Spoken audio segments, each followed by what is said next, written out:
Students welcome. Lecture number second, vector का chapter हम पढ़ रहे थे बेटा। लास्ट डिस्कशन था पोजीशन वेक्टर क्या होता है, कोऑर्डिनेट सिस्टम में अलग अलग पॉइंट्स के कोऑर्डिनेट कैसे लिखते हैं। हमने एग्जांपल एक क्यूब का लिया था। उसके बाद अब आगे अगला है डिस्प्लेसमेंट वेक्टर बेटा, कि डिस्प्लेसमेंट वेक्टर क्या होता है। देखो, मान लो कोई भी पार्टिकल पहले इस पॉइंट पे है, पॉइंट फर्स्ट पे, उसका पोजीशन वेक्टर r1 है। r1 को हम कैसे लिख सकते हैं, x1 i cap, y1 j cap, z1 k cap. ये तो आपके पास r1 हो गया। अब वो पार्टिकल यहाँ से और यहाँ शिफ्ट हो गया सेकेंड नंबर पॉइंट पे। अब इसका पोजीशन वेक्टर आपके पास क्या है, r2। r1 r2 R the position vector of first position and second position बेटा। r2 का जो कोऑर्डिनेट्स लिखेंगे हम x2 i cap, y2 j cap, z2 k cap. अब हम शिफ्ट यहाँ से यहाँ में हैं, तो जो आपके पास ये डिस्प्लेसमेंट हुआ है वो कहाँ हुआ है, वो हुआ 1 से 2। तो r12 को हम लिखेंगे r2 minus r1, final minus initial बेटा। फाइनल आपके पास r2 है, इन जगह से r1 है, r2 माइनस r1 आपके पास आ गया। अब इसमें से ये माइनस करना है आप लोगों को, तो ध्यान रहे आई कैप में से आई कैप, जे कैप वाला जे कैप के साथ और के कैप वाला के कैप के साथ। तो x2 माइनस x1 आई कैप, y2 माइनस y1 जे कैप और z2 माइनस z1 के कैप। पोजीशन शिफ्ट कितनी हुई है उसको बोलते हैं डिस्प्लेसमेंट वेक्टर बेटा। अब कई बार क्या होता है कि coordinate system X Y Z की बजाय एग्जाम में नॉर्थ साउथ ईस्ट वेस्ट और अप डाउन ऐसे लिखा आता है। रोहन है, he is moving along east direction, then he turns along north direction and then vertically up. अब कन्फ्यूजन बेटा ये है कि north south east west vertically up down क्या सिस्टम है। ये बच्चे समझ नहीं पाते कि एक्स वाई का मतलब क्या होता है। इसमें एक्स वाई में कैसे लिखें बेटा। नॉर्थ साउथ ईस्ट वेस्ट ये हॉरिजॉन्टल प्लेन होता है। क्या होता है ये हॉरिजॉन्टल प्लेन। देखो, आप खड़े हो जाते हो, आप खड़े हो तो आपके जो सामने की साइड है हो सकता है वो नॉर्थ हो, बैक साइड में क्या हो, साउथ, लेफ्ट राइट में ईस्ट वेस्ट मिलेंगे आपको। इसका मतलब क्या हुआ कि जो आपके पास ईस्ट वेस्ट और नॉर्थ साउथ है वो कैसे हुआ। अब देखो, नॉर्थ साउथ ईस्ट वेस्ट को कैसे समझेंगे बेटा, ऐसे समझो। ये है, ये मान लो ईस्ट है, ये वेस्ट है, ये नॉर्थ है, साउथ है। मैं अगले पेज पे डायग्राम लेके चलता हूँ। यहाँ आ जाए, देखो ये हो गया नॉर्थ साउथ ईस्ट वेस्ट, ये हो गया। तो क्या इसमें कोई वर्टिकल चीज़ें हैं? अगर हम देखें तो ये आपके पास है एक्स एक्सिस, ये आपके पास जेड एक्सिस बनेगी, क्योंकि वाई तो क्या होता है, वाई तो वर्टिकली अप ऐसे होता है। तो मीन्स अगर मैं एक एक्सिस ऐसे लेके चलूँ वो आपके पास वर्टिकली अप डाउन मिलेगा, क्योंकि नोटबुक पे डायग्राम तो ऐसे बनता है, दिखने में वाई दिख रहा है हमें, लेकिन ये वाई है नहीं। Seems to be along Y axis, नहीं, ये वाई एक्सिस बेटा बिल्कुल भी नहीं है, ये इस टाइप से है, हॉरिजॉन्टल प्लेन है। हाँ, अगर ये यूँ होता तो मानता है, इसको आपको वाई एक्सिस में है, ये ऐसे है। ये थोड़ा समझे फिर इसको ध्यान से, कि अगर नॉर्थ साउथ ईस्ट वेस्ट लिखा है उसका मतलब होता है एक्स जेड प्लेन, एक्स और जेड में है ये। अप डाउन का मतलब होता है वाई एक्सिस में है। क्योंकि क्वेश्चंस में अक्सर ऐसा आता है कि एक बच्चा है नॉर्थ में जाता है पहले, फिर वो ईस्ट में गया, फिर वर्टिकली अप चला गया। अब बच्चे अगर डायग्राम इसमें देखें हम इस पेज पे, तो पहले बेटा वो गया ईस्ट में, फिर गया वो नॉर्थ में, अब वर्टिकली अप चला गया। अब यहाँ बच्चे कन्फ्यूज़ क्यों, अप तो यही है, लेकिन अप यानी अप इधर है, आपकी तरफ ऊपर उठता हुआ। तो थोड़ा इस पर ध्यान रखें, ये बेसिक सा पॉइंट है, कोई इसमें हार्ड एंड फास्ट रूल है नहीं बेटा। अब हम आते हैं अगले पॉइंट पे। कई बार ये लिखा होता है कि north east, south east, north west और साउथ वेस्ट, इनका मतलब क्या होता है बेटा। अगर नॉर्थ ईस्ट लिखा है या साउथ वेस्ट लिखा है, मीन्स कहीं भी एंगल मेंशन नहीं कर रखा है। अगर एंगल मेंशन नहीं है तो हम मानते हैं कि नॉर्थ और ईस्ट के बिल्कुल बीच में ये हो गया north east, 45 degree 45 degree, because north और ईस्ट जो आपके पास हैं उनका एंगल 90 डिग्री का है। तो नॉर्थ ईस्ट का मतलब हो गया 45 डिग्री 45 डिग्री। बिल्कुल बीच में आएंगे। ऐसे नॉर्थ वेस्ट ये है 45 ऐसे ही साउथ वेस्ट बिल्कुल बीच में, साउथ ईस्ट बिल्कुल बीच में। अगर एंगल साथ में नहीं लिखा है तो बिल्कुल नॉर्थ और ईस्ट के बीच में चलेंगे, तो इनके बीच का एंगल 45 इधर है, 45 इधर है। ये तो हो गया कि हमें सिर्फ सिंपल वर्ड लिखा है north east, north west, south west. कई बार क्या होगी, एंगल लिखा होता है, और एंगल किस टाइप से लिखा होता है, इस टाइप से लिखा होता है बेटा। देखो ये नॉर्थ साउथ ईस्ट वेस्ट, और कोई वेक्टर है ये इधर दे रखा है 30 डिग्री विद ईस्ट। इसको कैसे पढ़ा जाएगा? इसका मतलब होता है कि 30 degree north of east, east से 30 डिग्री किधर घूमें, नॉर्थ की तरफ। ईस्ट से 30 डिग्री नॉर्थ की तरफ घूमेंगे, इसको बोला जाएगा north 30 degree north of east. अब इसी को हम अगर अलग फॉर्म में लिखें, ये एंगल कितना था 30, ऊपर कितना बच गया बेटा 60। यहाँ देख लो, यहाँ भी उल्टा है, ये 60 डिग्री है भाई, टोटल तो 90 रहेगा हमारे पास। अब ये 60 है, इसको कैसे पढ़ेंगे? अब अगर 60 की फॉर्म में पढ़ना चाहें तो नॉर्थ से ईस्ट की तरफ आ रहे हैं, 60 एंगल का होना है नॉर्थ से ईस्ट की तरफ, तो east of north, 60 degree east of north. ये जब क्वेश्चन में लिखा होता है तब भी डाउटफुल रहता है, नो डाउट। कुछ बच्चे समझते हैं, डायरेक्शंस को पढ़ लेते हैं, कुछ बच्चे कंफ्यूज होते हैं कि ये east of north, north of east क्या है, समझ नहीं आ रही बात, क्या लिखें, क्या बोलें, क्या पढ़ें, कैसे लिखें। तो बेटा मैंने आपको ये समझाया है कि 30 डिग्री अगर आप उधर जा रहे हो तो नॉर्थ ऑफ ईस्ट, इधर आ रहे हो तो पहले सामने जिधर एंगल बन रहा है पहले साइड वो लेनी है। अब देखो यहाँ से एंगल ऊपर बन रहा था तो सामने क्या है, नॉर्थ, नॉर्थ ऑफ ईस्ट लिखा जाएगा। यहाँ से इधर आए तो सामने ईस्ट है, ईस्ट ऑफ नॉर्थ लिखा जाएगा। ऐसे ये देख लो 15 डिग्री है वेस्ट से और साउथ की तरफ। रेफरेंस लाइन तो आपके पास वेस्ट है बेटा यहाँ पे, तो यहाँ से इधर आएंगे तो सामने आएगा south of west, south of west. इधर 75 स्टार्ट एंगल यहाँ से हुआ, इधर जा रहा है तो सिर्फ वेस्ट ऑफ साउथ। ये कुछ बात थी डायरेक्शंस की।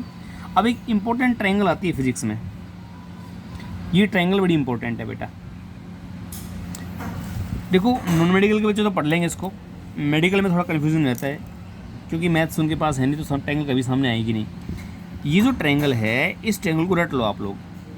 राइट एंगल ट्रायंगल है, ये एंगल है 90 डिग्री का, ये 57 और ये 53 है, सॉरी बाई मिस्टेक लिखा गया 53 और बेटा 37, ये 3 ये 5 ये 4 होता है। अब साइन 37 बेटा, साइन होता है perpendicular upon hypotenuse.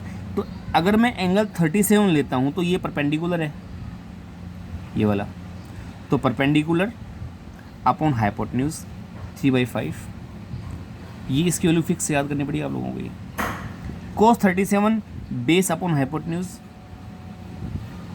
Tangent 37 perpendicular upon base, this upon this.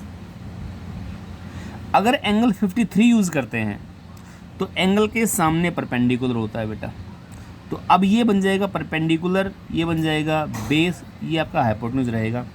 Sign 53 perpendicular angle के सामने 4 upon hypotenuse 4/5, cos 53 base upon hypotenuse, और टेंजेंट 53 परपेंडिकुलर बाय बेस 4/3।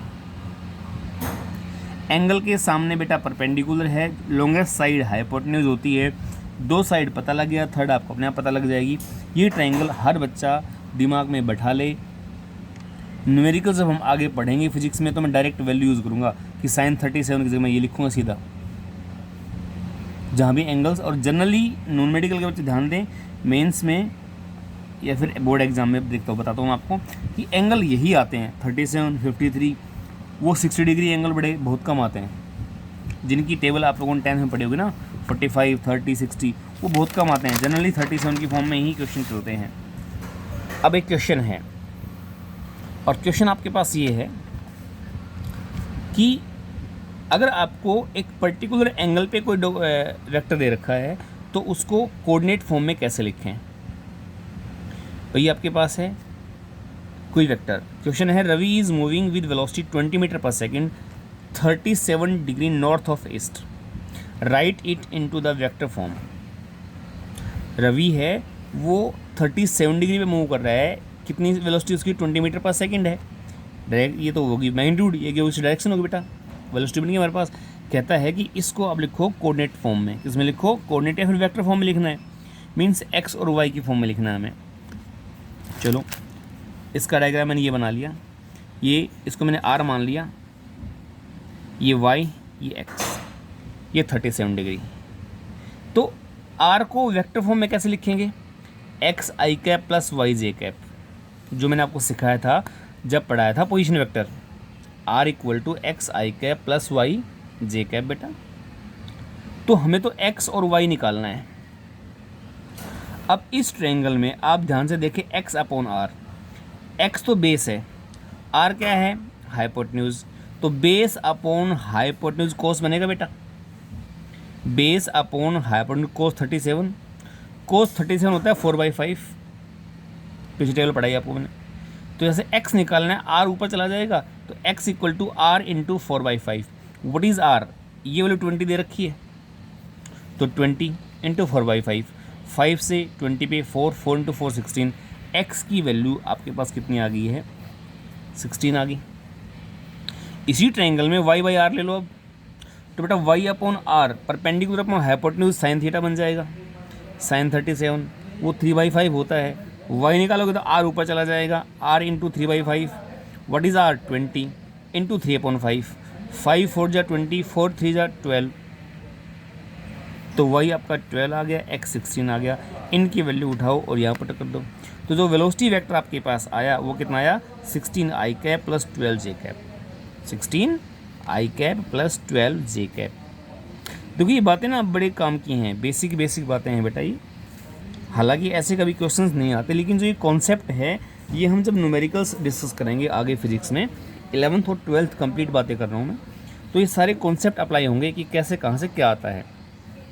जो वेक्टर का चैप्टर है इसमें से जनरली क्वेश्चन बड़े कम आते हैं एग्जाम्स में, लेकिन ये जो कॉन्सेप्ट हैं ये कॉन्सेप्ट आपको सारे आने चाहिए, वरना आगे वाले क्वेश्चन आप सोल्व नहीं कर पाओगे।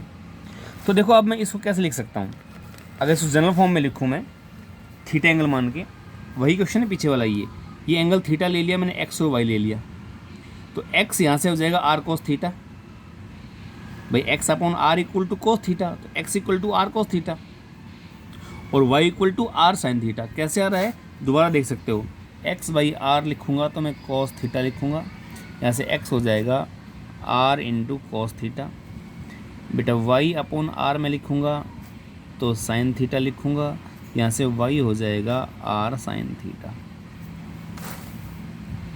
या इसको आप चाहो तो देखो ये आपके पास आर है, आर की वैल्यू एक्स में कितनी है, आर एक्स, आर की वैल्यू वाई में कितनी है इधर, आर वाई, तो R cos theta R sine theta.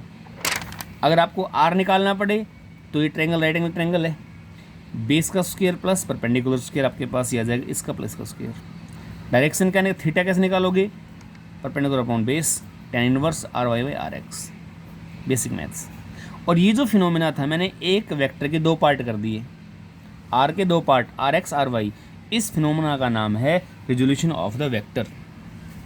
जो फिनोमेना बेटा लिखा है इसका क्या नाम है, रिजोल्यूशन ऑफ द वेक्टर। की वेक्टर को रिजोल्व कैसे करेंगे, रिजोल्व करने वाला कॉन्सेप्ट फिर काम का है, क्वेश्चंस को बहुत आसान करता है बेटा ये कॉन्सेप्ट रिजोल्विंग वाला। हमें जब इससे क्वेश्चंस करेंगे तो आप समझ जाओगे इसमें क्या चल रहा है। जो फिनोमेना है इसका नाम रखा है रिजोल्यूशन ऑफ वेक्टर बेटा। What you mean by resolution of vector, किसी भी सिंगल वेक्टर्स को मल्टीपल पार्ट में डिवाइड करना, उसको बोलते हैं resolution of vector. Single vector को मल्टीपल पार्ट में डिवाइड करना, उस प्रोसेस का नाम क्या है, resolution of vector. The process of splitting a vector into number of vectors. जितने भी इसके पार्ट बनेंगे उन पार्ट्स को बोलते हैं कंपोनेंट ऑफ द वेक्टर। देखो समझो इन बातों को, एक वेक्टर के आप कितने भी पार्ट कर दो, there may be infinite number of component of a vector. एक वेक्टर को बहुत ज़्यादा हिस्सों में आप डिवाइड कर सकते हो, लेकिन कंडीशन रिजल्टेंट जो है वही आना चाहिए, जो वेक्टर था सभी को ऐड करने वापस वही आना चाहिए। जितने भी पार्ट किए उनका क्या नाम रखा, कंपोनेंट। अगर कंपोनेंट परपेंडिकुलर हैं तो उनका नाम रखा rectangular components. Rectangular word use कब करेंगे? जब कंपोनेंट परपेंडिकुलर होंगे एक दूसरे के। दो ही केस पॉसिबल हैं, आइदर इन 2 डायमेंशन और इन 3 डायमेंशन। या तो एक्स वाई प्लेन में है बेटा, वाई जेड प्लेन में है, जेड एक्स प्लेन में है, या 3D में है, एक्स वाई जेड तीनों में आ रहे हैं। तो रेक्टेंगुलर कंपोनेंट दो टाइप से होते हैं, 2 डायमेंशन और 3 डायमेंशन। अगर बात करूँ मैं 2 डायमेंशन की, तो वो तो आपके पास यही है वापस, ये 2 डायमेंशन का एग्जांपल दिया मैंने आप लोगों को कि आर के दो, एक एक्स और एक वाई, दो कंपोनेंट कर लिए। अब दोनों परपेंडिकुलर हैं, देखो ध्यान से भाई, एक्स और वाई दोनों क्या हैं? परपेंडिकुलर, ये देखो। तो उसका नाम तो रखा है रेक्टेंगुलर। सोल्व कर लिया हमने, सारा पढ़ा दिया पहले ही। अगला है 3 डायमेंशन। 3 डायमेंशन में अगर बात करूँ मैं, अच्छा इसमें एक बात आप ध्यान रखें, एंगल के साथ हमेशा कोस आएगा। देखो x equal to R cos theta है ना, ये देखो एंगल के साथ x यानी कोस थीटा आएगा, सॉरी एंगल जहाँ बनाया है उधर कंपोनेंट कोस का आएगा, दूसरा वाला किसका आएगा? साइन का आएगा। ये क्यों बता रहा हूँ? क्योंकि नेक्स्ट में पार्ट यूज़ करूँगा मैं अब इसमें। ये 3 डायमेंशन हो गया बेटा। ये हमारे पास कोई क्यूबॉइड है और एक्स वाई जेड में रखा हुआ है, एक वेक्टर ए है ये वाला, रेड लाइन से कर देना अगर दिख जाएगा आप लोगों को। हमें इस वेक्टर के कंपोनेंट करने हैं। आप एग्जांपल लिखते हो, आपका जो रूम है उस रूम का एक कॉर्नर फ्लोर का, उसके अपोजिट डायगोनली जो कॉर्नर है ऊपर छत पे, फ्लोर टू रूफ, वो बेटा आपके पास वेक्टर है। ये देखो रूम का एक कोना है और ये दूसरा वाला छत के पास जो कोना है वो है। रूम में डायगोनली जो कॉर्नर हैं उनको मिला दिया, ये वेक्टर ए है। अब इसको मेरे को 3 पार्ट में डिवाइड करना है, एक्स में कितनी वैल्यू है, वाई में और जेड में कितनी। मैंने मान लिया कि जो आपका ये वेक्टर है it makes angle alpha with x axis, beta with y axis and gamma with z axis. बेटा पीछे वाले क्वेश्चन में एंगल सिर्फ एक्स एक्सिस के साथ बनाया था हमने, देखो ध्यान से ये रहा, ये जो एंगल है it is only with x axis, मैंने इधर कोई एंगल यूज़ नहीं किया। अब इस वाले केस में हमारे पास एंगल हर जगह है, एक्स के साथ अल्फा है, वाई के साथ बीटा है, जेड के साथ गामा है। तो अगर मैं इसका कंपोनेंट इधर करूँगा तो एंगल के साथ आ गया, और एंगल के साथ क्या होता है? कोस। तो इसका इधर जो कंपोनेंट होगा वो होगा ए कोस अल्फा एक्स एक्सिस में। इसका इधर जो कंपोनेंट होगा, एंगल यहाँ भी दे रखा है, तो अगर मैं बीटा तो यूज़ करूँगा तो कोस आएगा, और अल्फा क्या तो साइन आएगा। तो बीटा हम एंगल यूज़ कर रहे हैं, तो a y equal to a cos beta. ऐसे गामा में ए कोस गामा, यहाँ मैंने तीनों एक्सिस के साथ एंगल लिया है इसलिए हमारे पास तभी में कोस आया है।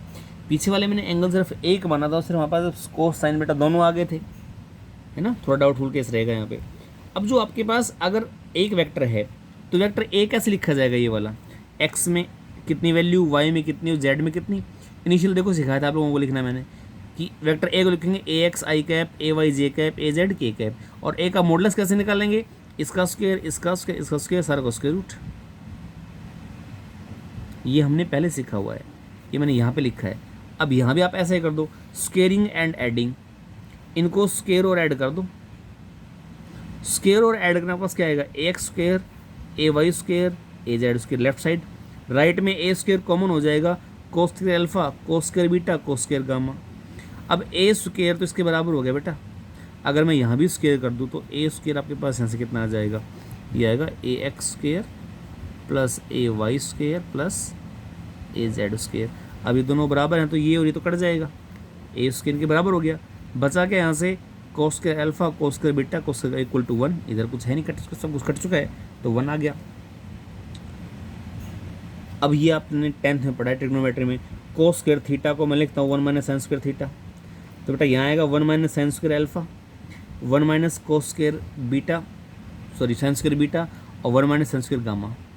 कोस को साइन की फॉर्म में लिखना है तो 1 minus sine square alpha, 1 minus sine square beta, 1 minus sine square gamma. तो 1 1 1 तो 3 हो गया आपके पास, वो 3 उधर जाएगा तो माइनस का 3 हो जाएगा, माइनस का 2 बचेगा, इधर माइनस कॉमन होगा। तो आप सोल्व करना है फॉर्मूला को घर पे अपने आप खुद सोल्व कर लेना बेटा। कोस है वहाँ पे साइन की वैल्यू पुट कर लेना, आपका रिजल्ट बचेगा। ये क्वेश्चन डायरेक्ट भी आया हुआ है, एक बार नीट के एग्जाम में आया था कि if cos square alpha plus cos square beta cos square gamma equal to 1 then sin square alpha plus sin square beta plus sin square gamma is equals to option थे 1 2 0 3, none of these. तो direct question भी ऐसे आ जाते हैं, इनको हम बोलते हैं कोसाइन। इनको हम क्या बोलते हैं? कोसाइन। अब ये तो बात थी कंपोनेंट की, बात होगी वेक्टर कैसे लिखते हैं, मैग्नीट्यूड कैसे निकालते हैं। अब आता है कि अगर आपके पास वेक्टर्स को ऐड करना है तो ऐड कैसे करेंगे बेटा। अगला आपका पार्ट है एडिशन ऑफ वेक्टर, कि how we will add the vectors. तो वेक्टर्स को ऐड करने के लिए पहली बात दिमाग में रखें कि जो क्वांटिटी का नेचर सेम है वही ऐड होंगे। Vectors of same nature can be added only. जैसे वेलोसिटी में वेलोसिटी ऐड कर सकते हैं, फोर्स में फोर्स कर सकते हैं, फोर्स में वेलोसिटी ऐड नहीं कर सकते। सेम नेचर के वेक्टर ही ऐड होंगे, अपोजिट ऐड नहीं होंगे बेटा हमारे पास। अब पहला केस है सेम डायरेक्शन। अगर डायरेक्शन सेम है तो वेक्टर ए और वेक्टर बी दोनों इधर जा रहे हैं, दोनों को बेटा ऐड करने का मतलब होता है एक की टेल एक का हेड आपस में मिला दो, ऐड हो जाएंगे। तो ये ए और ये बी कंप्लीट जो बन गया आपके पास इतना ए प्लस बी बन जाएगा। तो R equal to A plus B. Direction opposite है तो ए इधर था, बी इधर है। बी को मैं उधर उल्टा लिख सकता हूँ। जैसे बी को मैं रिवर्स करूँगा, यूँ है ऐसे करूँगा, डायरेक्शन बदल जाएगी अपोजिट, और डायरेक्शन अपोजिट होते ही नेगेटिव साइन लग जाएगा बेटा। तो मैंने क्या किया, इस वेक्टर बी को रिवर्स कर दिया और इसके साथ आगे जोड़ दिया। बेटा ए तो आपका था ये, बी का नेगेटिव उधर जोड़ दिया, तो रिजल्टेंट आपके पास ये बनेगा दोनों का। ये कितना हो जाएगा, R equal to A plus minus of B. R equal to A plus minus of B, it means R equal to A minus B. अगर डायरेक्शन अपोजिट है बेटा माइनस कर देना, डायरेक्शन सेम है तो आप उसको प्लस कर देना। इतना ध्यान रखना, डायरेक्शन अपोजिट तो माइनस, डायरेक्शन सेम तो प्लस। इसके अलावा हम जो अगला केस पढ़ेंगे कि अगर वेक्टर एंगल पे काम कर रहे हों, भाई यहाँ तो पैरेलल एंटी पैरेलल है, उसका 45 डिग्री एंगल हो, 37 डिग्री एंगल हो, तो कैसे शुरू करेंगे वो हम पढ़ेंगे नेक्स्ट लेक्चर में। टिल देन इतना पढ़े ध्यान से, इतने क्वेश्चंस करें। Thank you.